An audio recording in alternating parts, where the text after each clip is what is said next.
3, 2. Hola, ¿cómo están? Estamos en un episodio más de T Digital en esta sexta temporada en donde hemos venido a hablar sobre inteligencia artificial. Hoy tenemos a nuestro lado a Juan Diego Castro. ¿Cómo está, don Juan Diego? Un Mucho gusto. gusto, don Randy, qué gusto verlo de nuevo. ¿Qué? Y brindemos, aunque sea con té. Con T, gracias. T Digital. Riquísimo. Su servidor Randy Alexander Valverde les da la bienvenida y de verdad vamos a seguir aprendiendo sobre inteligencia artificial y en este caso con una rama que me gusta mucho, que es el tema no tanto legal, no tanto derecho, sino normativo, por así decirlo, y ético. Claro. Porque don Juan Diego, recuerdo que hace algunos años me había compartido un libro sobre el tema de Juristas y computadoras. Juristas y computadoras. Entonces, vean lo interesante que va a estar el programa. Pero antes, don Juan Diego, la primera pregunta que hacemos en el programa es, para nuestros invitados, para usted, ¿qué es la inteligencia artificial? Es el juego y la herramienta más divertida con la que me he estado entreteniendo con mis colegas y con nuestro asesor informático, que es un ingeniero electrónico que nos ayuda con todas las cuestiones de los sistemas de control de casos, facturación, y tenemos una sesión por quincena precisamente para desarrollar un proyecto mío de hace 20 años que se llama el algoritmo del delito. Okay. Entonces me parece, con todo lo que existe ahora, con todos los cursos que hay para que los abogados utilicen la inteligencia artificial para hacer escritos, qué horror, ¿verdad? Yo ando todavía con mi sueño que expuse en 1989 en la ciudad de Guatemala, en el segundo Congreso Iberoamericano de Derecho. Las computadoras sustituirán a los jueces. Y en ese tiempo, don Randy, yo tenía mi primer computadora, que era marca Multitech, de monitor ámbar, un teclado divino y un superdisco duro, oiga, de 10 megas, que era la envidia de mis colegas. O sea, 10 megas. No, disco duro de 10 megas y floppies de 5 y cuarto. Y usted la ponía así y sonaba como una, ¿cómo se llama? Como una máquina de moler café. Brrr.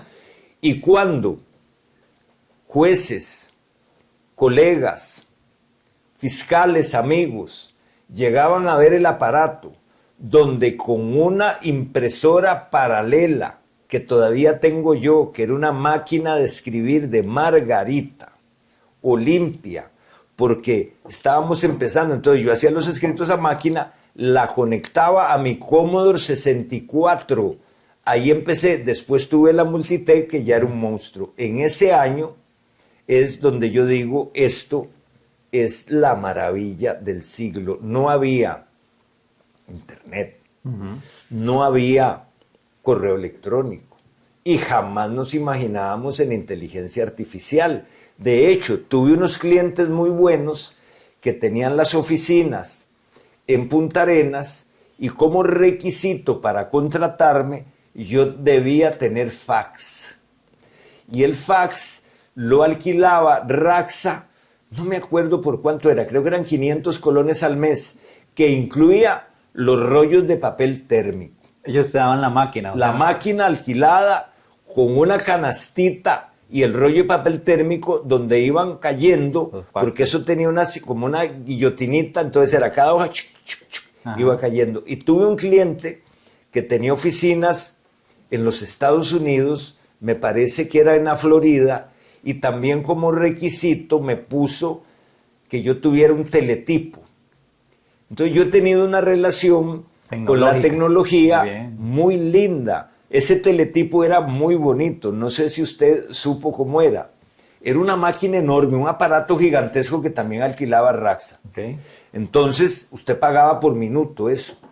para que no perdiera tiempo escribiendo a máquina, eso traía una cinta de papel como de tal vez 1,5 cm, amarillo, un rollo grande, parecía un rollo de tape, de masking, pero era papel. Usted empezaba a escribir y le iba haciendo huequitos. Como las tarjetas Como perforadas. las tarjetas perforadas, pero en una cinta. Entonces, cuando ya usted tenía todo el texto hecho, usted le metía en una hendidura del aparato, marcaba el Final. el teletipo del otro lado y hacía clic y empezaba se comía A jalarlo, como para enviarlo. el papelito y ella iba escribiendo. Y al otro lado le Al llegaba. otro lado lo que le usted llegaba, sí, a, digamos, el aparato que tenía ahí y se le quedaba impreso. Eso no lo Era conocía. muy bonito, teletipo se llamaba. Voy a investigar Entonces, más. después vino todo esto y ahora usted viene como experto en esa ciencia tan relacionada, más que con el derecho y con la ética, con la ciencia de las ciencias que hay para mi oficio, que es la justicia. Muy ¿Vio bien. qué bonito? Bonito. Claro, podría decir ya voy aprendiendo varias cosas. que han pasado 40 años. Varias cosas. Y voy a anotarlo y tengo que repasar el video para que ustedes también, esos teletipos no lo conocía y si ustedes lo conocen, ojalá que nos anoten si usaron o no. Ese no sé- teletipo tenía un número Ajá. y Como un 6 número de letras. teléfono. Y 6 letras. Entonces era como un código. Para poderme comunicar con el otro, tenía que poner Sí. todo eso. Un número que era como decir 506, 22, 22, 22, 22 y 6 letras. Ok. Las mías eran Bucafe, Bufete Castro Fernández, todavía me acuerdo, Imagínense. ¿verdad? Ok. Yo nada más, don Juan Diego, yo no soy un experto, soy un entusiasta de esto. Me gusta aprender con personas como usted y a todos los invitados que hemos tenido, que realmente eso me ha ayudado muchísimo, pero experto, quisiera hacerlo algún día, pero ahorita soy un entusiasta de las tecnologías. A pesar Así de- empieza uno hasta con las clases de amor y de matrimonio. Cuando se da cuenta es un experto en hijos. Bueno, ahí mi esposa después dirá qué tan experto soy y de hecho un saludo para ellos. Don Juan Diego, vean, agarré una inteligencia artificial, una de las más estables que hay, que es ChatGPT, y le pregunté lo siguiente. ¿Quién es Juan Diego Castro?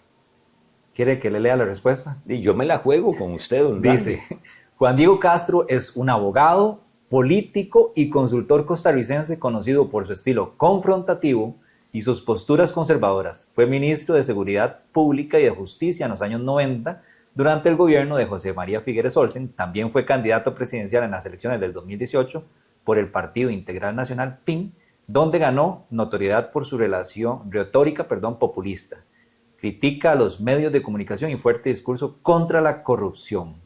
Hay un párrafo más. A lo largo de los años ha sido una figura polémica en la política costarricense. Es frecuente verlo haciendo declaraciones provocadoras en redes sociales o entrevistas y han sido criticados por los ataques personales y su estilo autoritario.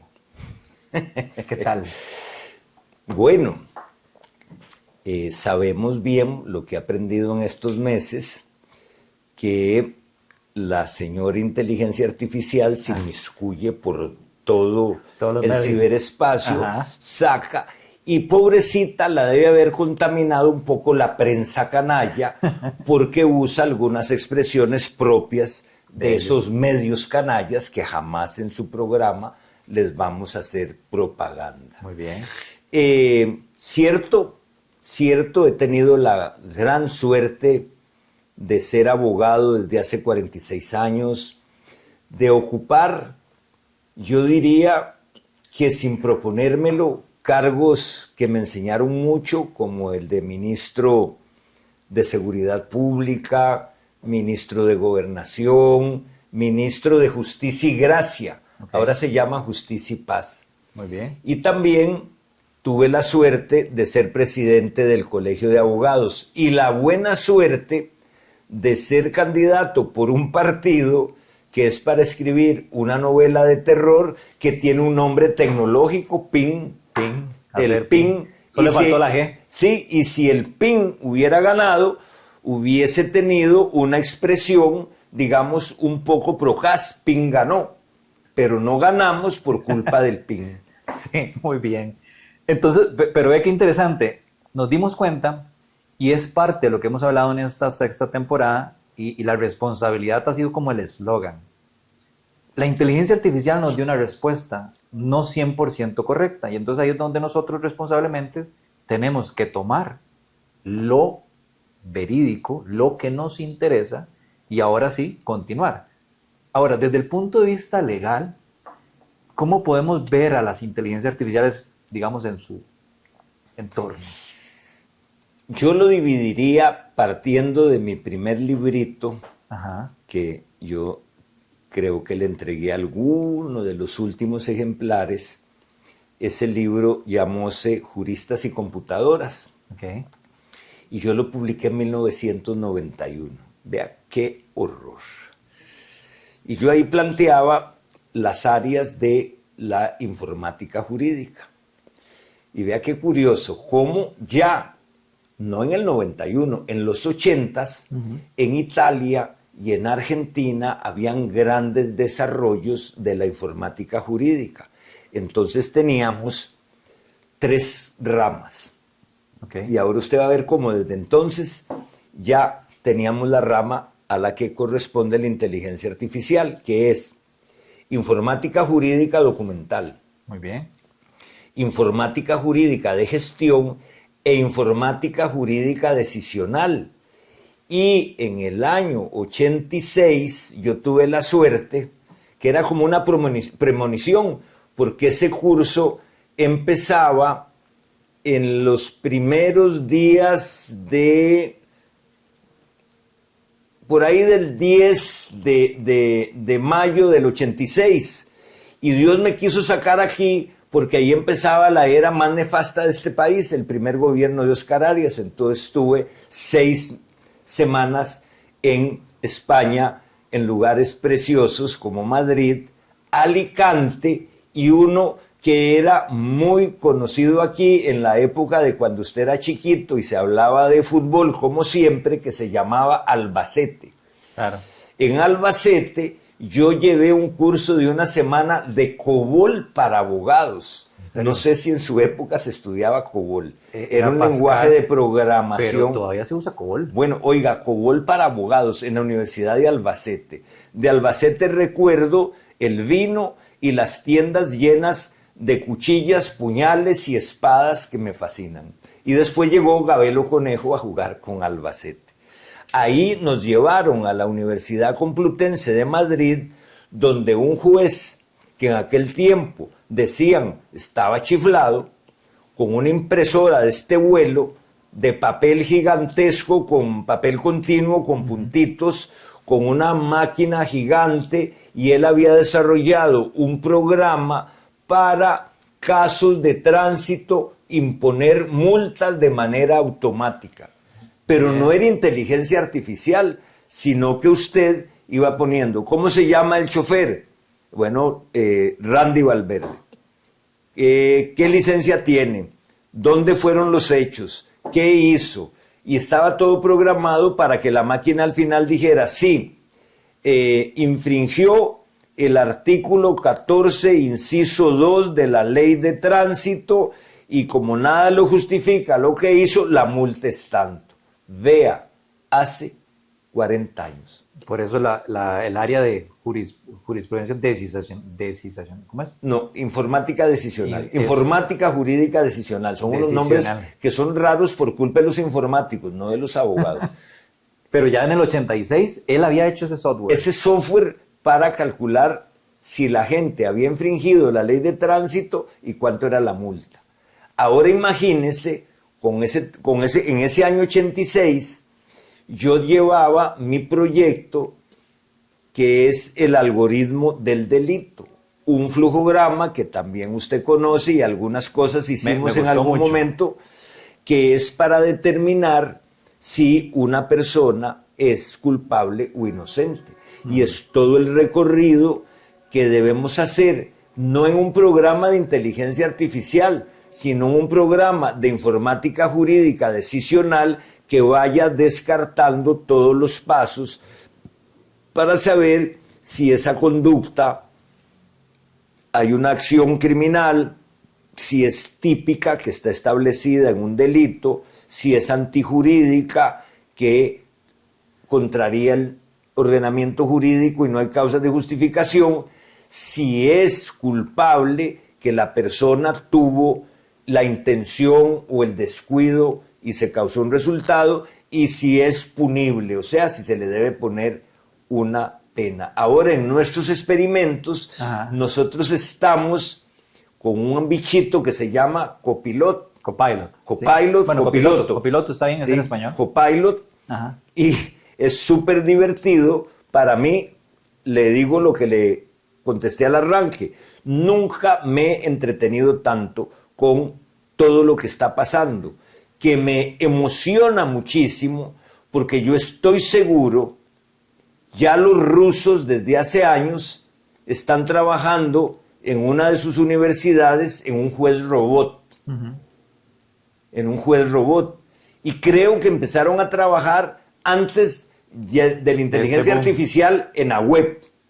Porque aquí el primero que habló de inteligencia artificial antes de la web y antes de todo esto fue una eminencia a quien yo respeté y quise muchísimo, que fue el rector de mi universidad de Costa Rica cuando yo era estudiante del 73 al 78, el doctor Claudio Gutiérrez Carranza, que fue la primer persona que yo conocí a finales del siglo pasado que tenía correo electrónico de una universidad gringa. Yo me babiaba de la envidia. Y don Claudio ya hablaba de la inteligencia artificial. ¿Quién fue Claudio Gutiérrez Carranza? Un filósofo, un rector, un maestro, un señor de las ciencias y de la filosofía. Ya se hablaba de eso. Don Juan Diego, yo recordándome ese algoritmo que a mí me había impresionado bastante y la idea que usted tenía, era un sistema informático, claro, que usted fuera metiendo los datos y le ayudara a llegar a un resultado. Ahora bien, traslapando eso al día de hoy, si tenemos por detrás un motor de inteligencia artificial, además de ese algoritmo, que era muy completo, también podría interpretar. Entonces viene la pregunta clave. ¿Usted creería que la inteligencia artificial pueda llegar a sustituir a los abogados? Estoy totalmente seguro. Y oiga, y estoy seguro que va a sustituir a los médicos. Un día de estos tenía una conversación con un excelente médico y amigo común, el doctor Porta. Muy bien. Y señor de señores y gran médico. Gran profesional. Y gran Salud, profesional, de paz. sí, donde conversábamos sobre el robot que opera, Da Vinci. Sí. Y entonces yo le preguntaba que por qué nosotros no teníamos un robot de estos aquí.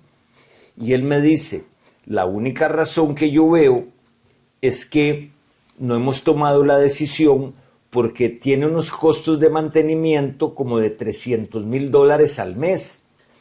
Pero con eso se opera cualquier cosa. Es increíble.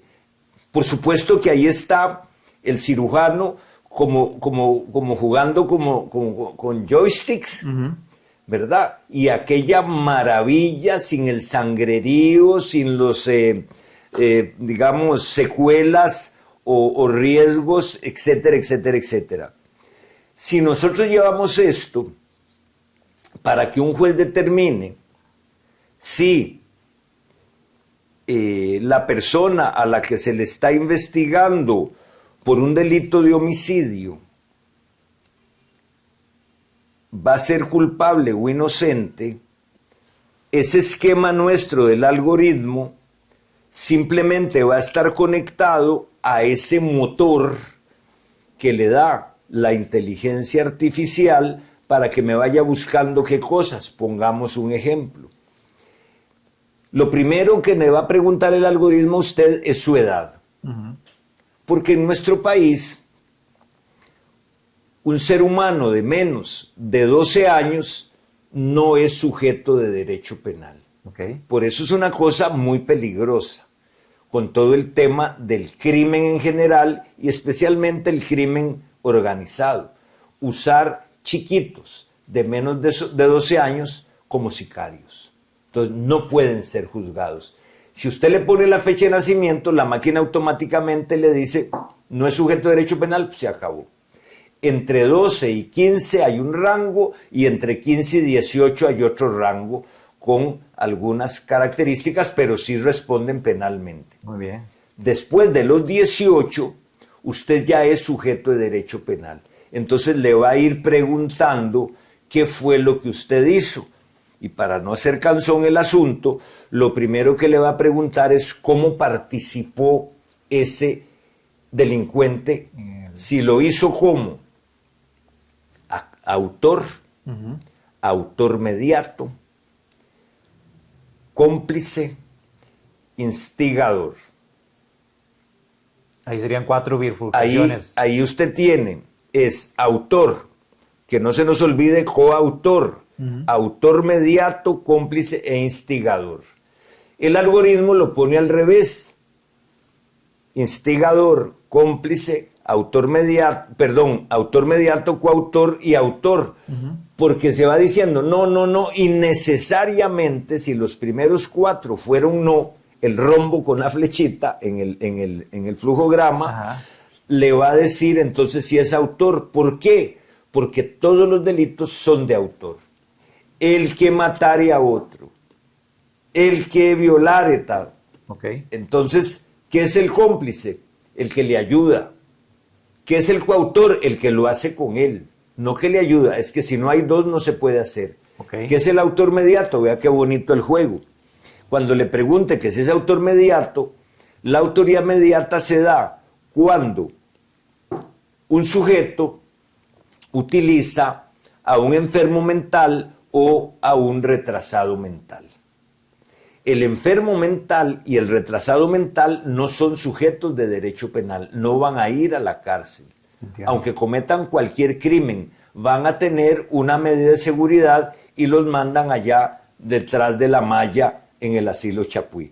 Entonces, el que utilizó un tontico o un loquito responde como si él hubiera disparado lo que disparó el tontito o el loquito. Claro. Imagínese lo interesantísimo que sería que la inteligencia artificial, usted le va a decir, resuélvame este caso de homicidio con el derecho penal costarricense o resuélvamelo con el derecho penal ruso o resuélvamelo con el derecho penal del estado de California o resuélvalo, para decir algo que me aterrorizaría con el derecho penal de Nicaragua. Dios mío.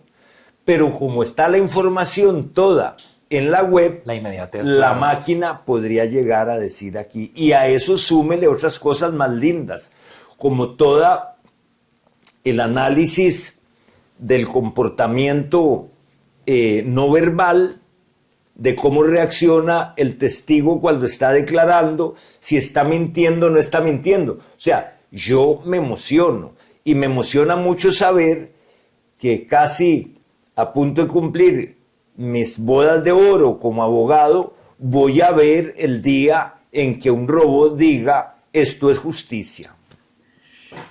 Muy bien. Una de las frases que teníamos en el programa era: una inteligencia artificial no va a llegar a sustituir a los seres humanos. Son los seres humanos que aprenden a utilizar la IA los que van a sacar ventaja. Pero ya la estoy cambiando y ya estoy dudando de esa, más con lo que acabamos de escuchar. Ahora, porque ya nos estamos ampliando mucho, pero vea las dos preguntas finales que me tienen aquí pensando.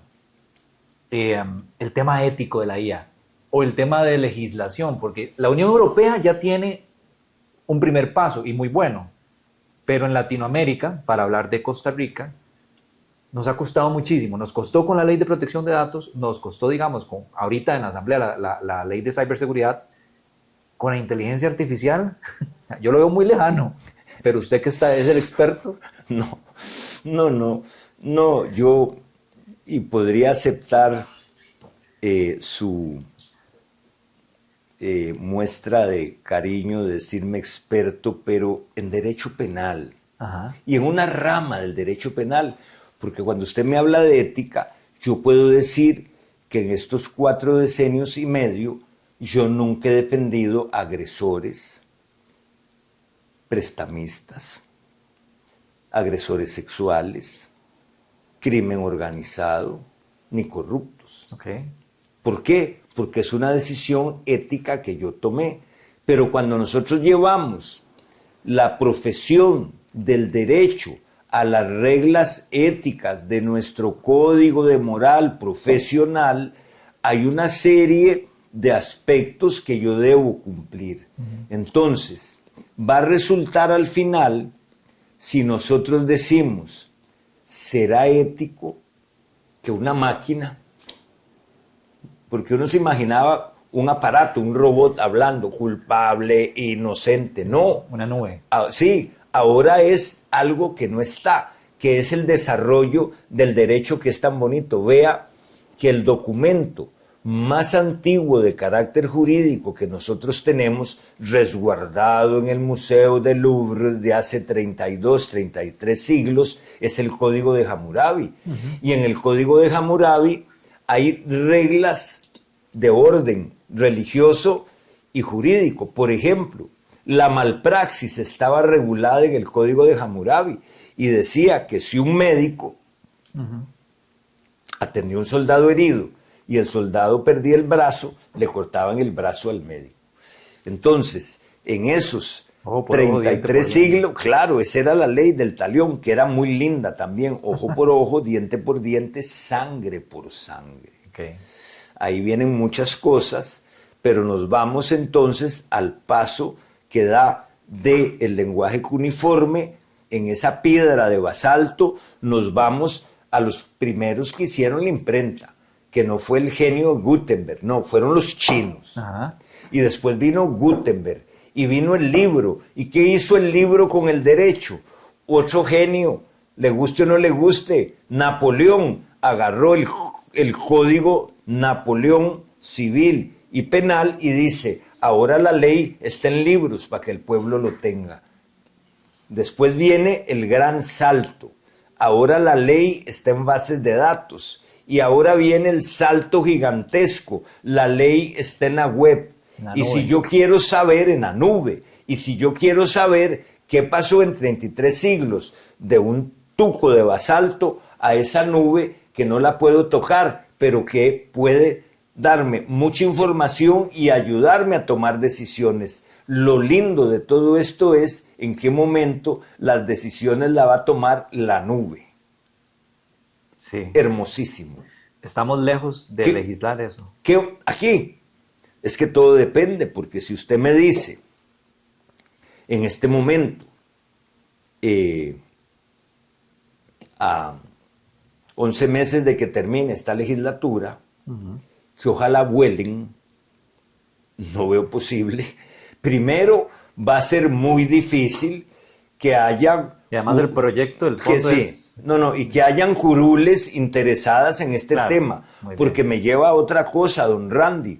La Asamblea Legislativa tiene una de sus grandes fallas, es que no se les ha ocurrido nunca tener un laboratorio jurídico donde nosotros estemos haciendo los experimentos para ver cuáles son las leyes que deben ser reformadas o las leyes que deben ser dictadas.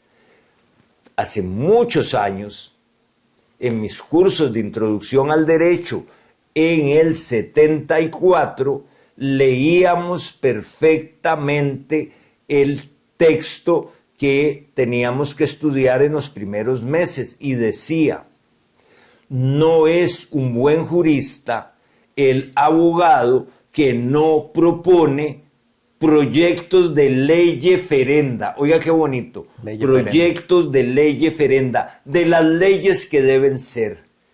Pero aquí los diputados no lo proponen, los magistrados menos, la facultad de Derecho que cuesta tanto dinero tampoco. Debe existir un gran laboratorio jurídico. ¿Y cómo va a ser? Tal vez dentro de 3 o 4 años, con todos estos sistemas, con la nube jurídica, con la nube de la justicia y con una nube que tire rayos de ética y queme a más de uno. Don Juan Diego, ahora sí, para ir cerrando, le voy a contar una experiencia. En las Usted clases que cierra doy, porque quiere. en las clases que doy de inteligencia artificial, de hecho lo compartí en el Facebook de T Digital, me plantearon lo siguiente, porque yo les estaba mostrando un ejercicio en donde todos los proyectos de IA los publico en una página web. Y un alumno me dijo, ¿pero quién es el dueño de eso?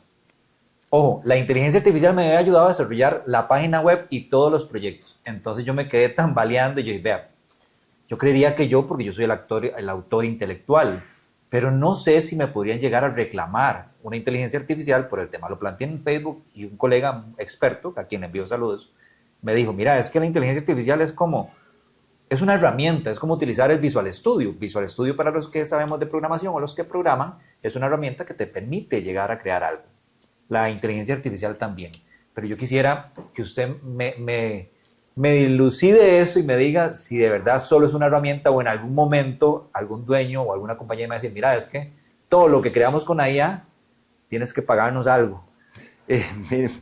Mire qué curioso, no sé por qué usted me hace pensar en software tan maravilloso como el que usamos, pero no haré propaganda ninguno. Hablemos en abstracto. El procesador de texto que yo uso es la maravilla de las maravillas. Claro. Y si no pago la licencia, no puedo leer mis archivos. Muy bien. Las bases de datos que yo uso, tal y cual. Pero volvamos hace 40 años al curso mío de COBOL en Albacete. Ajá. Si yo hubiese desarrollado el programa del algoritmo en COBOL en aquel tiempo, COBOL no tiene nada que ver con mi algoritmo, es mi obra. Yo usé ese instrumento, herramienta de programación, y por eso pagué la licencia de COBOL para hacer eso. Pero vea qué simpático. Todos estos señores que están, supongo que invirtiendo fortunas en el desarrollo de este sistema, ¿De la CIA o de un sistema? de la inteligencia artificial, Okay. llega un momento en que en sus contratos, en la letra pequeña, antes, cuando los tiquetes de avión venían los boletos en un folletito, que tenían letritas que no se podían leer, entonces uno decía, contratos de tiquete aéreo, esa letra que no se lee. Si cuando usted pone acepto para usar una licencia de este tipo, ¿qué dirá? Y entonces se nos hace una explosión jurídica, porque si en esas regulaciones que usted aceptó, probablemente también acepte que lo que hace algún día debe pagar, y algo más simpático todavía, que el día que quieran pelear en contra suya, lo demandan en otra ciudad de un país grandote, y allá usted sí va a ser hecho papilla. No hay cómo resolver en este momento, digamos en abstracto o en general, su pregunta. Lo que sí le puedo decir es que conversando con usted me queda más claro el nivel deplorable de la fábrica de leyes que hay en Cuestemoras. No les interesa y ni siquiera se lo imaginan. Me encanta esta taza. Se entenderá, ¿no? Solo acá la puedo usar. Don Juan Diego, para cerrar. Pero esta taza tiene derechos de autor. Sí. Sin embargo, si mis colegas se la obsequian, usted tiene todo el derecho de servir antes de las 5 bebidas calientes y después puede tomar algo frío. Para cerrar, don Juan Diego, y agradecerle por el tiempo y agradecerle a todos los que están acá viéndonos. Ojalá les haya gustado, yo de verdad he aprendido muchísimo. 3 consejos desde el punto de vista profesional suyo que le podríamos dar a los que nos están viendo y a los que están comentando el podcast en temas legales para uso de las IA para las IA en general.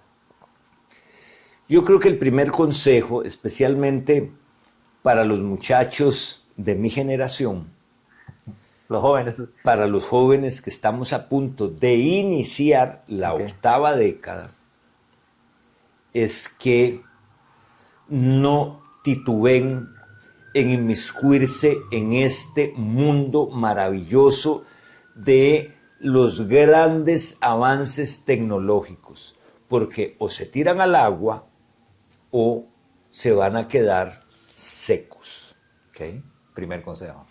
Para los muchachos de su generación, y voy a decirlo, entre los 30 y los 60, tienen todavía más responsabilidad, porque tienen toda una vida profesional por delante. Entonces no es simplemente inmiscuirse, tirarse en el lago de la tecnología, no. Hay que aprender a nadar bien, para atrás, para adelante, para arriba, para abajo, y ustedes van a ser mucho más productivos y más creativos. Y para los chiquitos que mamaron desde su infancia la tecnología, pues simplemente sigan el ritmo. O sea, yo estoy muy entusiasta, muy contento, doy gracias al Altísimo por ver todo lo que está sucediendo y al final creo que la inteligencia artificial, la informática, la electrónica nos van a dar un mundo mejor, cada vez más justo. Me quedó una última pregunta, pero yo creo que ya la respondió en el camino, hablando de lo que mencionamos de ese proyecto, de una fábrica de leyes, de que nos hace falta, digamos, legislar más por el país o normar muchas cosas, y es con el tema del deepfake y todo eso, porque ya es una realidad, ¿verdad? Ya perfectamente puedo agarrar la voz de una persona y clonarla para enviar mensajes, incluso videos. Eso es un tema que lo dejamos para otro podcast. No, pero le puedo comentar un par de cosillas que creo que va a ser de no solo del interés y es suyo importante mío. porque se hace con IA. Vea qué peligroso. Ajá. Un día de estos sacaron un video de una periodista y una ministra dando la receta de la canela para la diabetes. Lo vi por ahí. Y yo dije, Dios mío, ¿qué es esto? Que cualquier persona que le ponga cuidado dice, esto es, antes decíamos un montaje. Pero en la campaña que viene, que empieza en octubre, Importante. ustedes no se imaginan lo que va a hacer la prensa canalla y los partidos corruptos. No se imagina. Ustedes no se imaginan el poderío internacional que tiene un partido de este tamaño con alta tecnología. Vea, esos son capaces de comprar miles de troles en el Oriente. Y a mí me los atribuyó ese partidillo. No lo mencionemos tampoco. Mire, Juan Diego tiene 100,000 seguidores troles de algún país de Asia, no sé. ¿Y yo qué gano con tener 100,000? Sí. Y me atascaron mi ex, en aquel tiempo se llamaba Twitter. Me encanta también. Eso es otro tema por otro día. Inteligencia artificial, redes sociales, Twitter, Facebook, la legislación de las grandes redes sociales, que es una legislación supranacional. Las leyes de esas grandes redes sociales tienen más poder que las Naciones Unidas. Porque ¿cuál es el poder que tienen? Ah, usted incumplió las reglas de esta red social. Te bloqueó. Fuera. Te bloqueó. Ya. Fuera. Y vaya a llorar. ¿A dónde? Entonces, con la inteligencia artificial, con la falsificación de voces, tenemos tipos penales, suplantación de identidad, etcétera, etcétera. Pero así como usted narró todas las peripecias para lograr la protección de datos, yo le podría contar todo lo que hicimos con otro de los colegas que han hecho una labor excepcional aquí, que es el procurador Francisco Salas, director del Sistema Nacional de Legislación Vigente, otro gran tesoro que tiene nuestra República en la Procuraduría, como pocos países. Ahí fue la gran pelea por los delitos informáticos, por el fraude informático, por todo lo que era. En los años 80, yo publiqué un artículo en la revista judicial, me parece que era el 89, que se llama El delito informático. Y 2 o 3 colegas que les llamaba la atención el tema me dicen, estás viendo mucha tele. Y el primer delito informático fue en un banco norteamericano, que eran aquellas computadoras gigantescas, como, ¿verdad? Que eran como muchos refris metidos, claro. ¿Verdad?